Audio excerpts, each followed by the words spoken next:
Hey, everybody. Welcome to another episode of The Family Business, where I am thrilled to announce I have Fahad Kajani with me. Fahad, I've known for 18, 19 years, and he's as interesting a guy as you're going to meet. Fahad, welcome to the show. Thank you for having me, Matt. Yeah, it was an easy decision. The family business is where we talk about how family and careers are intertwined, and you have a great story, and I cannot believe it wouldn't resonate. So the way to start is to just give everybody a quick snapshot of what you're doing now, so everyone gets a bit of a context of who you are, and then we can get into some of the fun stuff. Sure. I am the Chief Operating Officer of Vision Radiology. We are a high-powered, academically oriented teleradiology group. So basically, we've got about 65 radiologists, trained at institutions like Stanford, Hopkins, UCSF, MGH, Brigham, and we cover about 175 hospitals and academic institutions around the country. So all these institutions, there's periods of the day or night where they have a local radiology group that is unavailable, and they ask Vision to cover them. So basically, instead of having a radiologist sitting around at the hospital, they will take their scans and send them to our radiologists who are sitting at home, and we'll take a look at the images and respond to the ER, the local clinician, in on average about 10 to 15 minutes with an interpretation of the scans. So we're a very specific kind of niche where a lot of teleradiology, for lack of a better term, has been a little bit of a race to the bottom. Our co-founders were both radiologists who trained together at Hopkins, said, we're going to get what we believe are the best radiologists in the world and convince them and help them make a sustainable career out of, working, telehealth. And they just started this 17 or 18 years ago, right? And it's a very kind of academically oriented, high-powered group that focuses on, not just providing the best patient care, but also they're lifelong learners. The joke is that our radiologists are academicians who hate writing papers, right? So they're lifelong learners who are just constantly learning in a surprisingly collaborative setting. You would think telehealth is like very isolating, but it's a very collaborative group. So I'm curious about something. So are these radiologists you're talking about, not the founders, but the people who work with you, are they practicing radiologists as well? Or is this their primary occupation? I would say like probably like 95%, if not more, of our radiologists, vision radiology is like their primary Really? kind of focus. Huh. Yeah, that's a big part of what we do. When I've been with the group for about 5 years now. When I joined, we were at about 30 some odd radiologists, right? And so we're up to 65 now. And what's beautiful about it is it's been kind of very organic in the sense that, every year it's not like we have to hire X amount of radiologists, Fahad, right? We're going to kind of go out and, spread our message and help, folks understand who we are. And as we find people who are from the same cloth, like let's bring them on, right? And I think, we have we look very hard at both culture and aptitude, both things, and both equally important. And as we find people who are our people, we do what we can to bring them on and help the mission, right? And it's been a really, really fun ride. Yeah, it's funny. Your path is unique. So to give everybody some context, Fahad is an MIT grad and got his start as a financial analyst with PJ Solomon. And you would think he was on that Wall Street kind of track to one of the big consulting firms. Like you would think that that's where he was going. And when I met him, he took a right and he wound up going to Henry Schein, which I know Henry Schein pretty well because I worked with him with a former company. So it wasn't, it's not that I didn't know the company, but that was just an interesting turn. And I would love to start there with you. Is what prompted you to not go what I guess would be the normal pathway at that point, and look what you did at Henry Schein. You had a huge career there, but I'm curious what prompted that decision-making process. Sure. I think after my 2 years, as an investment banking analyst, I'd say I think everyone in our class, except for maybe one person, said, after 2 years, thanks, but I think, I've paid my dues and moving on to something else. And most folks went into either private equity or hedge funds, and I definitely, looked at the private equity route. But for me, I think, I don't know, there was something in the back of my mind always about like a desire to go out and be an operator, go run a company one day, right? And so I think going kind of the corporate development route and doing M&A and strategy while also seeing the inner workings of a large company sounded very appealing to me. But what was interesting, right, is so I decided I was going to go the M&A strategy for a corporation. But for me, it was I wanted to go into media and entertainment. That was I felt another passion of mine and something that I really wanted to combine two passions, right? My the finance and business side with like the media and entertainment side. So I had offers with the Walt Disney Company, the NBA, and then Henry Schein. So a colleague of mine, his father was a chief strategy officer at Henry Schein, and he said, "Oh, my dad can pass your resume on to someone on the board at Viacom or one of these companies." And I said, "Oh, great, yeah, please, that'd be awesome." I sent over my resume, and so the chief strategy officer at Henry Schein said, "Hey, I just want to chat with you, for a few minutes. If you have some time, come into the office, right?" So I said, I mean, obviously, this guy's passing my resume on to someone on the board, a major media and entertainment company. It's the least I can do, right? I was living in Manhattan. Henry Schein's located in Long Island in Melville. Not knowing anything about commuting on the Long Island Expressway, right? Like that morning, I get like a rental car, like a Zip car, and it's raining. And I, at the time, had no idea that if it rains in New York, you double your commute time, right? So I show up, 45 minutes late to a meeting with, the chief strategy officer of what was then a $6 billion company. Also not realizing, what was going on here. And I sit down with him and we just talked, and I knew nothing about Henry Schein. To this day, Henry Schein's probably like one of the largest companies that a ton of people don't know about, right? They're like, I don't know, $14 billion company today. But we sat down and, we chatted. I asked a ton of questions. He, was just telling me about Henry Schein. It seemed like a very informal conversation, not thinking that, I'm interviewing here. I casually mentioned that I'm not interested in working in healthcare or Long Island, right? Or anything related to you and Henry Schein. Yes. But thanks for having me. And at the end of the conversation, he said, listen, he said something, that's stuck with me to this day. He said, listen, you keep going about your path with, interviewing with Disney and the NBA, whatever else. I'm going to pass your resume on, but I'm also going to make you an offer. And he's like, just so you know, like at your age and at this stage of your career, it doesn't matter what industry you go. He's like, where you want to be somewhere where there's people who are vested in your growth. They're going to let you take on as much as you can handle. They're going to mentor you and let you kind of run, right? And that like really resonated with me. And so, I was like, sure, I'll think about it, right? But then I went home and I don't know, a few weeks later, a month later, my Disney offer was like exploding. And, I'm sitting here doing all these pros and cons lists. I'm like, here I have like two great media and entertainment opportunities. But I just kept coming back to kind of those, little nuggets that Mark at Henry Schein told me. And so I ended up taking the Henry Schein offer, and everything he said was 100% true, where, for that stage of my career, it was just phenomenal. The learning I had, the mentorship I had, the exposure I had.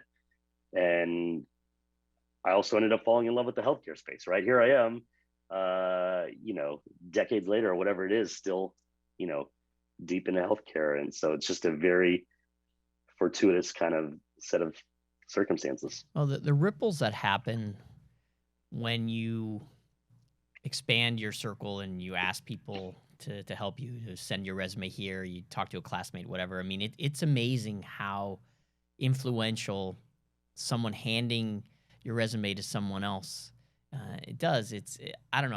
I find there's something cosmic about it that just happens. And the saying that I always tell to the kids I coach is, we're exactly where we're supposed to be.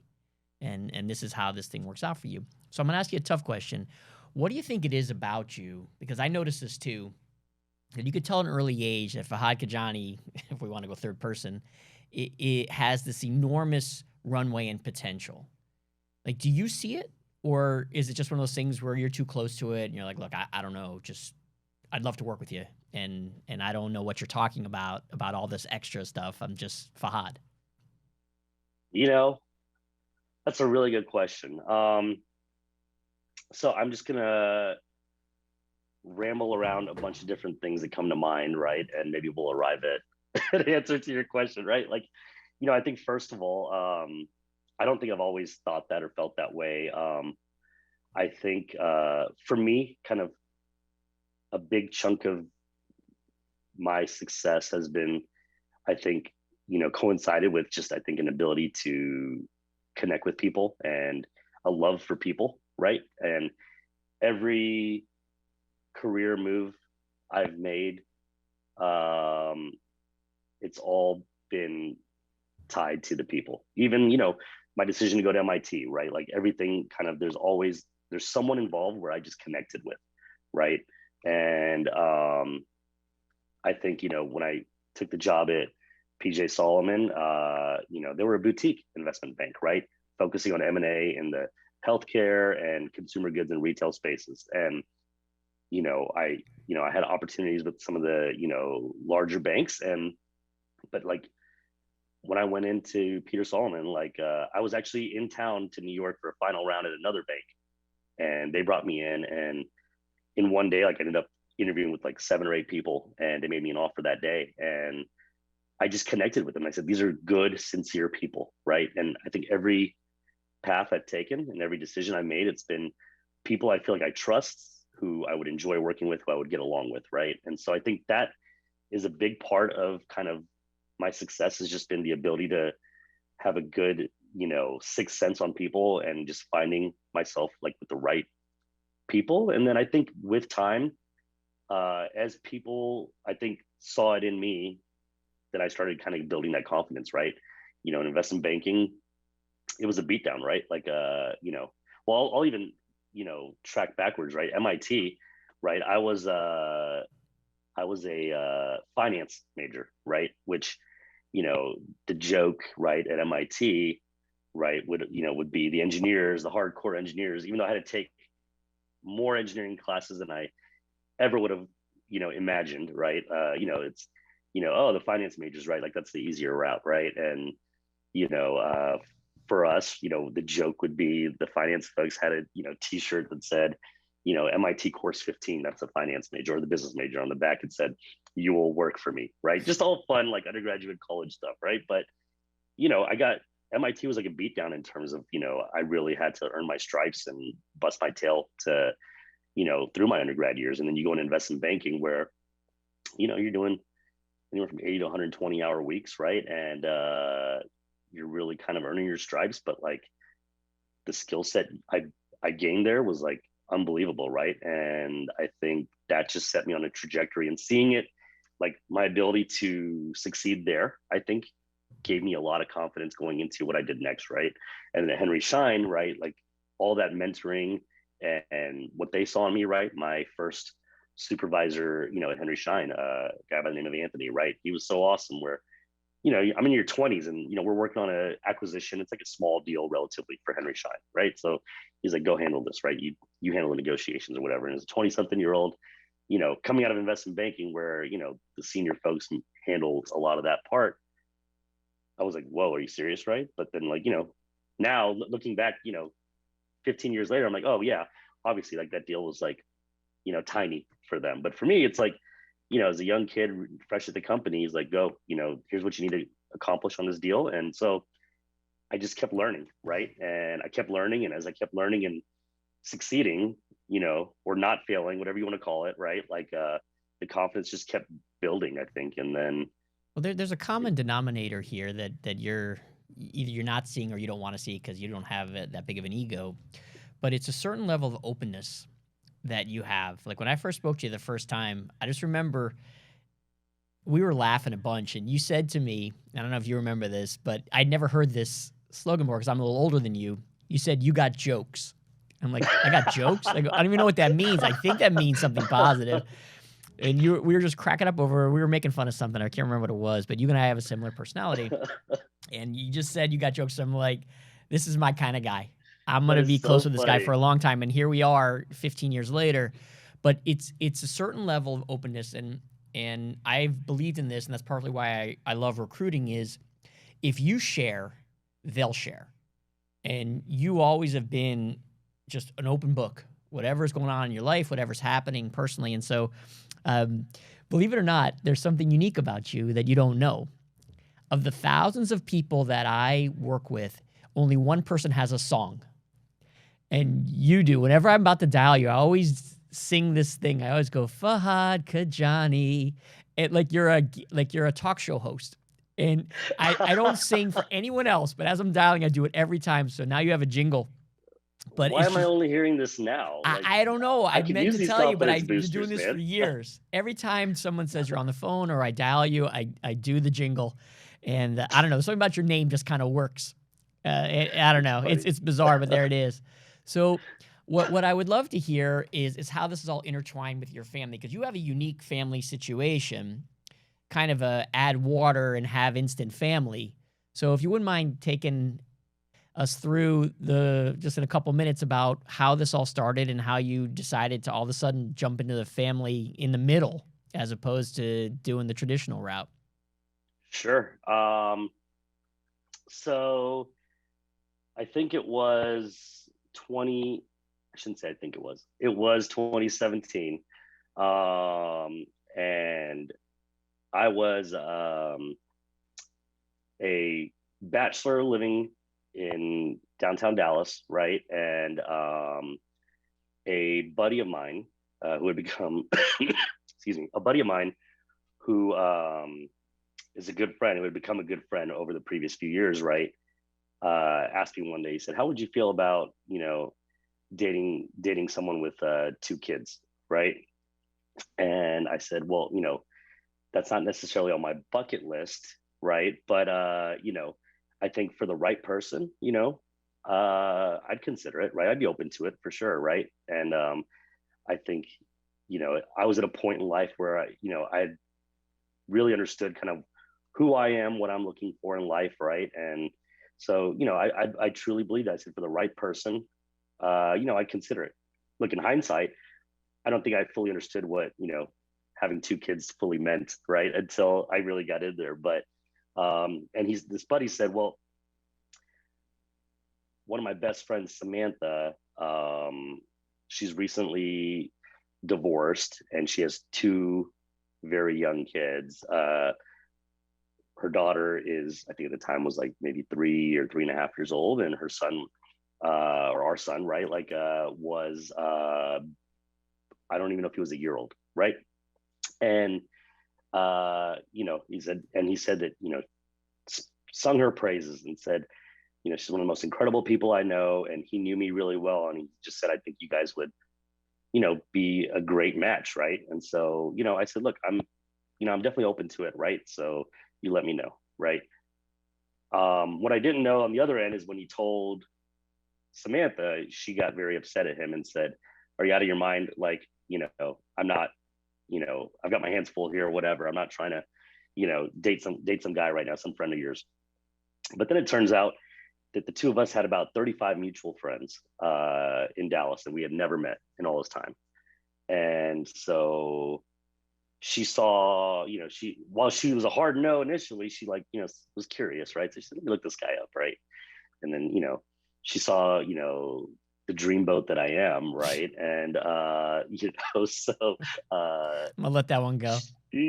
and I'm sure I'm gonna get a hard eye roll from her when she hears this. No, but in all seriousness, she saw that a couple, one of her like really good friends was a mutual friend. Another, other than the buddy who introduced us, one of her really good girlfriends was a mutual friend. So she reached out to her. She's like, who is this Fahad guy, right? Like, I have 35 mutual friends with them. Someone's trying to introduce me to them. And that girlfriend was like, oh my God, how did I not think about this? And then her best friend was a buddy of mine from high school in Houston. So then when she told him, he texted me, I'll never forget. He texted me and the text said, oh my God, call me after work, 911, 911. And I looked at this text and I'm like, call you after work, 911? Like, is this 911 or call you after work, right? So like, I call him and he's like, do you know this girl Samantha? And I'm like, I started laughing. I'm like, well, I have a buddy who's trying to introduce us, and this friend's like, you have to meet her. I guarantee you're gonna be married in 6 months. Like all this crazy stuff he's saying, and I'm like, listen, like, I'm like, I'm finding it, humorous, but I'm like, I'm open, to meeting or whatever. And then this buddy, like, basically insisted on connecting Samantha and I. And he said, look, worst case scenario, you guys are just gonna meet a new friend, but just connect, right? And so they introduced us over text message and we hit it off. And December of 2017, that month, like during the holidays and whatever else, we probably went on, 15 dates, right? Or something crazy. And, it's a combination of like, random times like lunch, or Samantha's, parents, lived down the street from her. So they were a godsend where they gave us a chance to get to know each other and meet each other and helped out with the kids, right? Because, what I learned shortly after is there's no way in hell having two kids that you're, able to go on, 15 dates in a month or whatever it was, right? But we just hit it off. And I don't know, it's weird. Like one thing led to another, and here we are today. But we feel a lot of it's kind of, I know it's a cliche, but a little bit, surreal or destiny or whatever. And we just keep learning different things, like different ways we were connected, or like different places we might have been at the same time, or like most recently, I'm big into concerts. I go to tons of concerts all the time, and the first concert we ever went to was an artist named Bon Iver, and had a great time. It was an awesome concert, right? The first one we went to together. It wasn't until a few weeks ago that like he was playing in my car, and I looked at the album cover, and like the name of his album was something like For Emma, To Emma Forever, or something like that, right? With the name Emma in it, and Emma is our daughter's name, right? Like just all these little things that you're like, holy cow, and so the rest was history. We got engaged, in early 2019, married on March 7th, 2020, days before the world shut down. We're shocked that we were not a super spreader event here in Dallas with friends from New York, California, everywhere else. And, we're going strong, and have, the kids and I have a great relationship. The kid's dad, Samantha's ex, and I, we have a great relationship. We've kind of built this modern family, and it all works. And it's been awesome. It's been crazy, but awesome. Yeah, you deserve it for one. Number two, it's kind of like driving down the street and turning right, and all of a sudden you're on the highway. You're like, what the hell just happened? How did I get on the turnpike? And here you are. I mean, because it's two kids at that age, when you have zero experience having children and you don't have a ton of experience with this person. It's not like you've known her for 20 years. I mean, that's an amazing amount of emotional input all at one time. You're trying to build a relationship. You're trying to connect with these kids. You have an ex that you're like, well, I don't even know what to do here. You probably got friends and family in your ear telling you to propose after 3 weeks. I mean, it sounds like a very difficult situation to navigate, and you're probably yelling, pump your brakes to everybody, and everyone else is like, let's go. I had a similar situation when I met my wife, Amy. We were working together, and everyone in the office wanted us to get together, and I'm like, guys, just, everybody find something else to do. And sure enough, though, it was the same thing. As soon as we started, it was a rapid ascent or descent, depending on whose perspective you're looking at, into this relationship. We want to get married and everything else. And so I'm one of those people that live the same as you, where it just kind of, in my world, in the Jewish world, it's called beshert. It's it's a form of karma, or it's meant to be, blah, blah, blah, whatever, philosophical thing you want to say. So that's great. So how do you juggle all of this, because the kids are probably not always at your house, and then you've got work and business stuff to do? How do you coordinate all of it so you make sure that you're a part of everything, and yet you have to walk this line of saying, I'm one of her parents, I'm not her only parent? And so I'm curious how you balance all that.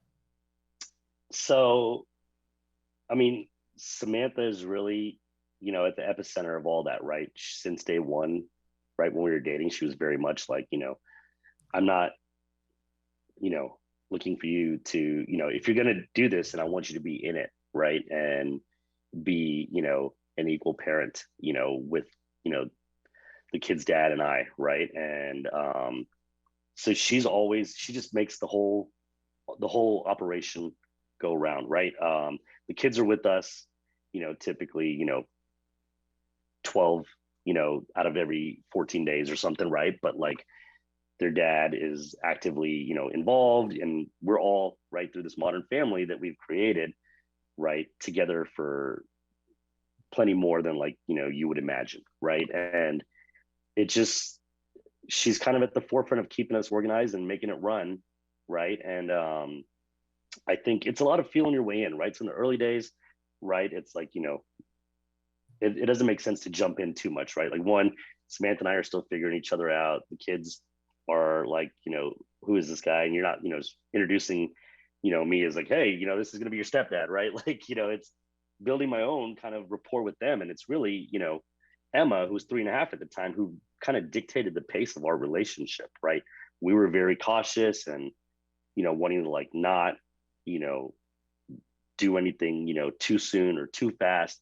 But she kind of drove the pace a little bit, and she'd, want me to come over or want to hang out or want to play or ask about me, and just seemed like very just full of joy, right? And What do they call so you? she drove. They call me Pops. So for the longest time, for the longest time it was just Fahad, which I loved also because Oliver, who he's 4 now, but for the longest time he couldn't pronounce like the D in Fahad, so it was just like Faha, right? And it was like the cutest little thing ever. So I was kind of like, I don't know if I want that to stop, right? But eventually, like we came upon Pops, right? Like I wasn't interested in being called dad or anything like that, right? And the kid's dad, also is very open-minded in terms of figuring out a moniker, given my active role. And Pops is actually, at some point in my life, maybe high school or college, I started calling my dad, right? And so it was That's near an and dear to interesting me, point, and though. I loved it. How about your parents? Are you an only child? I have an older brother who's about 7.5 years older than me. So how did they take all of this? And you said, "Hey, look, I I got a family." Surprise. Um, I was very impressed. I think I never give my parents enough credit. I always, anticipate kind of the worst, but like when it matters, like nothing shakes them, Yep. And I waited to tell them in terms of like, I talked to my brother and sister-in-law. I talked to my aunts and uncles, because Samantha and I met, in December of 2017. And after the first few dates, I went to Atlanta, which is where all my mom's side of the family is, right? And we went there for Christmas. And I went a few days early just to get time with my aunts and uncles who I'm really close to. And so I had a lot of one-on-one time with them. And so I brought it up to them. And all of them, like none of them were phased. They were just like, is she good people? Like, is this the real deal? Like, if she's what makes you feel like this is the person, then all the rest like will work itself out. And they gave me a lot of confidence. And so I waited still to tell my parents just because I didn't, I guess, I didn't want, a contrarian opinion in my ear necessarily, maybe, or I was worried that I would get that right. But when I did tell them, like, they were all for it, and they've been head over heels with the whole thing, and with Samantha and the kids, and it's unreal. What do the kids call your parents? So like in our culture, right, like your father or stepfathers, right, like parents are called dada and dadi, right? And so they call their dad's parents dada and dadi, and then they call my parents the same but with their first names. So my dad's name is Heather, so they call him Heather Dada. My mom's name is Gul, they call her Gul Dadi, right? And it's just it's wild. Works. That's funny. It's wild, but it's been a very cool experience. Awesome. Well, look, man, I love it for you. Now, there's one thing I wanted to cover though before we break. I'm pretty sure it's an interesting story with E4D and Henry Schein and how that all came about. If you can give a little background on that, because if I remember right, and correct me if I'm wrong, the companies are connected, and you wound up going to work for E4D. So how did you have this great career at Henry Schein, then wind up working for one of their I don't know, partners? Is that the right term? Sure. I mean, at the time, it was probably like a partially owned sub, right? So basically, E4D was started by two brothers out of the Dallas area. And in the early days, pre-launch, right, they created this product that's like CAD/CAM dentistry, right? So if you ever been to a dentist and had like a impression taken with that nasty impression material, right? They created a digital, impression device, right, that takes your digital impression, and then software that helps the doctor design a crown, and a milling machine that allows them to mill your crown while you're in the chair. So instead of giving you like a temporary, sending you home, mailing the impression to a lab, bringing you back in a couple of weeks, it's 1.5 hour appointment while you're sitting there. They scan you, they create your crown and pop it in your mouth, right? So these brothers, Mark and Henley, there was only one product in the market at the time, and they created a competitor.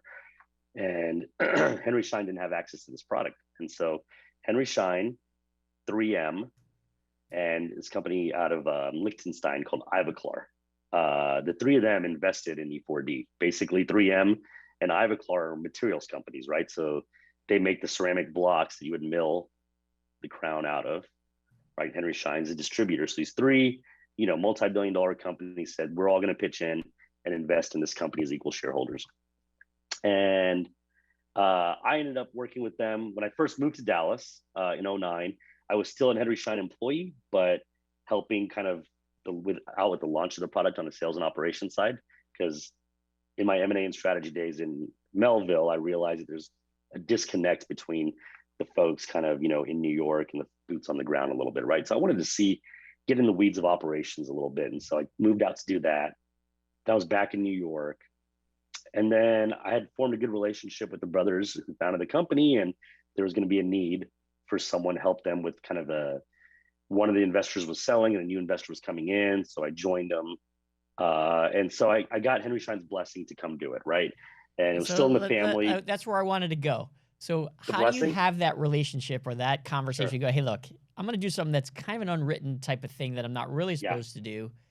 But here's the deal. Like, did you originate it, or did they already see that it was coming and they figured that this wasn't a surprise? I think they probably felt it was not a surprise, but it's probably because, to your earlier point, like the open book that I am, right? And so in general, I think, my last few years at Henry Schein, or my last year or two, right? Like I was hungry, right? And I had moved very rapidly throughout the organization, but I was starting to get to a point where I felt like I wanted more. And Henry Schein's a very large organization, and it's not, necessarily the easiest, most nimble thing to be like, oh, Fahad wants more. Sure, let's give him all the responsibility in the world and put him in this role, right? They tried, right? But it was just tough, right? And so they moved me into a couple of very high profile things, but for whatever reason, right? Like it just it wasn't like the right responsibility or growth, where I still felt like I wasn't, being able to take on as much as I could handle. Well, I know the reason. You're destined for other things. So, I mean, that's interesting because I have all kinds of companies I work with where they have these unspoken kind of relationships. Like, look, you're not going to poach anybody from our place. We're not going to poach anybody from your place. And then when it happens, everyone just it's like a standoff. They all just kind of look at each other and say, all right, are we okay with this? I think we're all okay with this. All right, let's not go to war over this.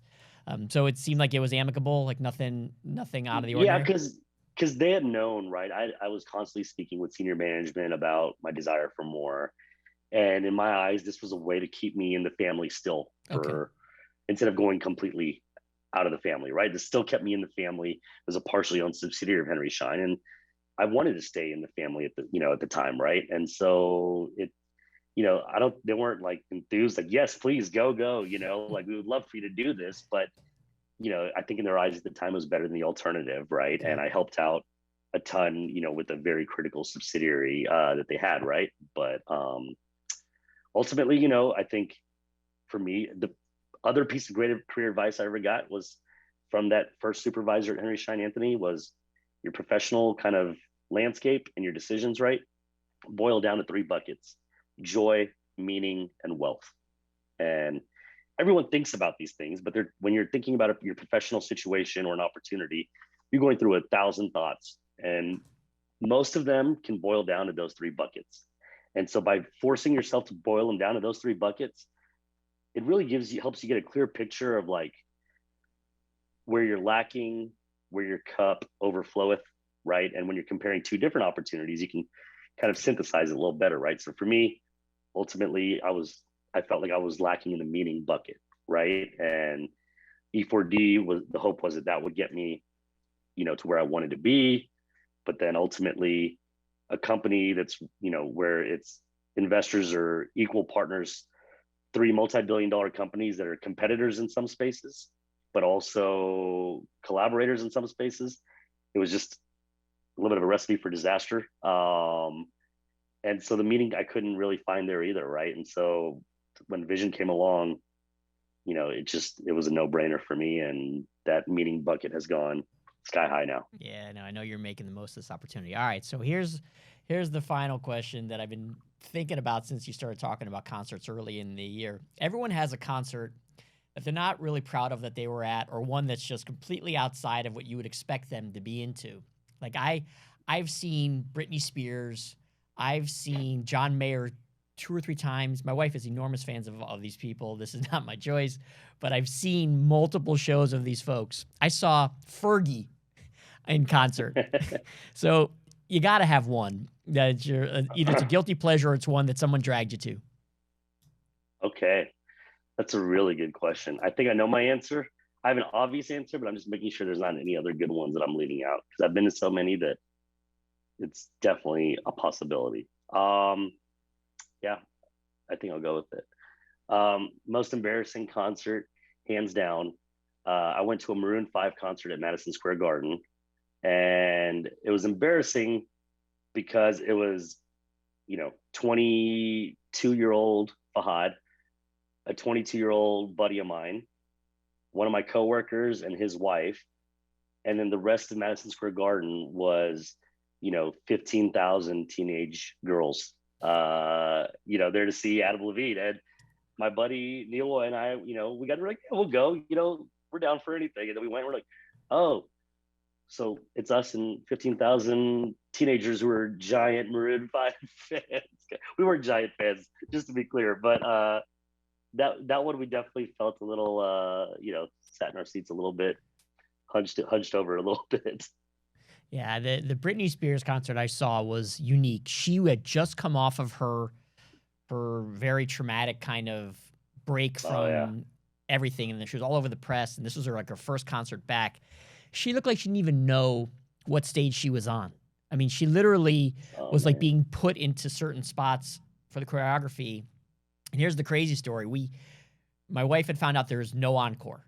So as soon as the dumpster fire ended, she knew to leave right away. Other people were waiting for the encore. My wife's like, let's go. And so we dip and we get into the car before anybody else. We almost get T-boned by her. There is a black SUV, all the windows are all tinted like black. I'm like, who else could it have been? And it literally almost took us out. It cut us off, sent us off into the side of the road, and they peeled out and left. And I'm like, yeah, that was my brush with greatness. Hey, well, I'm glad that Britney Spears did not take out one of the best in the game. That would have been a shame. So, yeah, man. Well, look, this has been great. You're every bit as entertaining as I thought it would be. Thanks so much for joining. Everybody, this is Fahad Kajani. Get to know him. This is the family business where we talk about how family is intertwined with your careers. All the best, Fahad. We'll be in touch for sure. You got it. Thanks so much, Matt. All right, sir. See ya. All right.